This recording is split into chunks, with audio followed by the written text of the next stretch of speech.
આજના વાર્તા વૈભવ વિભાગમાં આપ સૌનું સ્વાગત છે.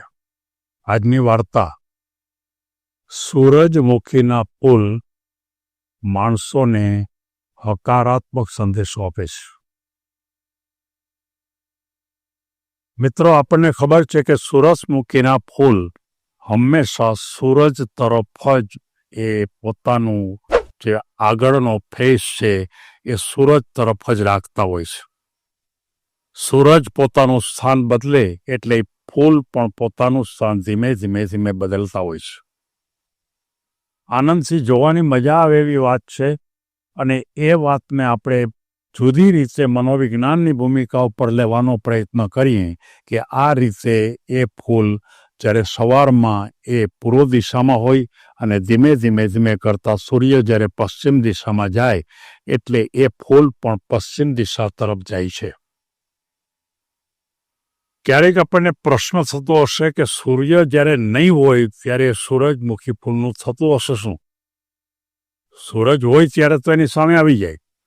ત્યારે આપણે લગભગ બહુ ઓછા જાણતા હોય છે કે જ્યારે ખરેખર સૂર્ય અસ્ત પામે છે ત્યારે એ ફૂલો નીચે ખરી જાય છે એવું નથી. એની પાંદડીઓ નીચે નથી ખરતી, પણ એ ફૂલો બંને સામસામા આવી જાય છે. એટલે કે એક ફૂલની સામે બીજું ફૂલ આવી જાય છે, બે ફૂલ બીજા સામસામા આવી જાય, બીજા બે ફૂલો સામસામા આવી જાય.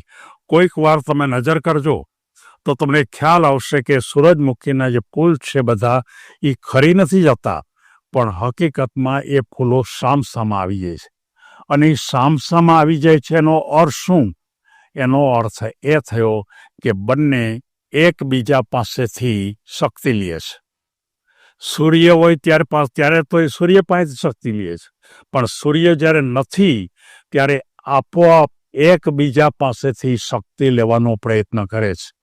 અને આ વાત આપણા જીવનના અનુસંધાનમાં જો આપણે વિચારીએ તો આપણે માનવજાત જ્યારે તકલીફમાં હોઈએ, કારણ કે આ સૂરજમુખીના ફૂલ જ્યારે રાત્રે તકલીફમાં જ કહેવાય, તો તકલીફમાં હોઈએ ત્યારે આપણે એકબીજાનો સહારો લેવો જોઈએ. આપણે સામસામા આવી જવા જોઈએ. સામસામા એટલે એકબીજાને મદદ કરવા માટે, ઝઘડો કરવા માટે નહીં. તમે સામસામા આવી જાઓ અને જો એકબીજાને જો મદદ કરવાનો પ્રયત્ન તમે કરો તો તમે સૂરજમુખીના ફૂલની જેમ સવાર સુધી ફૂલ પાછું રહેવું ને એવું રહે, પાછું સૂર્ય ઉગે એટલે પાછા સૂર્ય તરફ વયા જાય.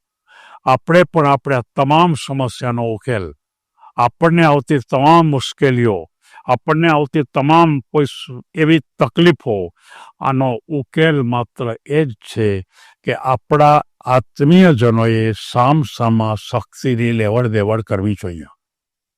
અથવા તો જેની શક્તિ ઓછી થઈ ગઈ હોય એને થોડીક શક્તિ આપવી જોઈએ.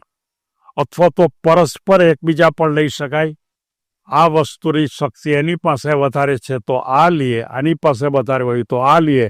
પરસ્પર એકબીજા શક્તિનું જેને કહી શકાય કે રૂપાંતર થાય, ટ્રાન્સફર થાય.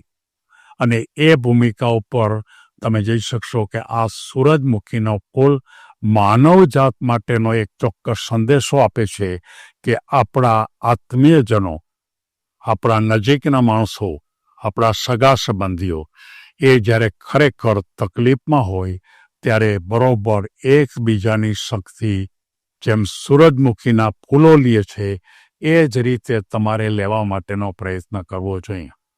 આ દુનિયામાં કોઈ પણ માણસ છે કોઈ પણ જગ્યા ઉપરથી સારો સંદેશો લઈ શકે, કોઈ પણ જગ્યા ઉપરથી. આ તો મેં સૂરજમુખીનો દાખલો આપ્યો, હું બીજી કોઈ બાવળનો દાખલો આપીને પણ એમાંથી શું લેવું એ કહી શકું.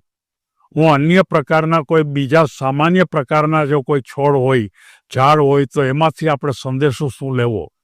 આખરે મારો કહેવાનો ભાવાર્થ એ છે કે દુનિયાની કોઈ પણ બાબત, દુનિયાનો કોઈ પણ સંદર્ભ, કોઈ પણ માનવ, કોઈ પણ પશુ પક્ષી, કોઈ પણ વનસ્પતિ હંમેશા આપણને કોઈને કોઈ સારો સંદેશો આપે જ છે. અને એ સારો સંદેશો આપણે લઈ લેવો જોઈએ અને આપણે પણ એકદમ ભરપૂર સારા સંદેશાથી આપણું મનને ભરી દેશું. મન ખીચોખીચ એકદમ ફૂલ ભરેલું અને કાયમ સારા સંદેશાઓ જો ભેગા કરીએ તો આપણું જીવન ખૂબ સારું બની જાય અને સાથોસાથ આપણે આપણી આસપાસના તમામને પણ સારી વસ્તુ બતાવી શકીએ એમ આ આપણને વાત કરે છે. સૌને ધન્યવાદ.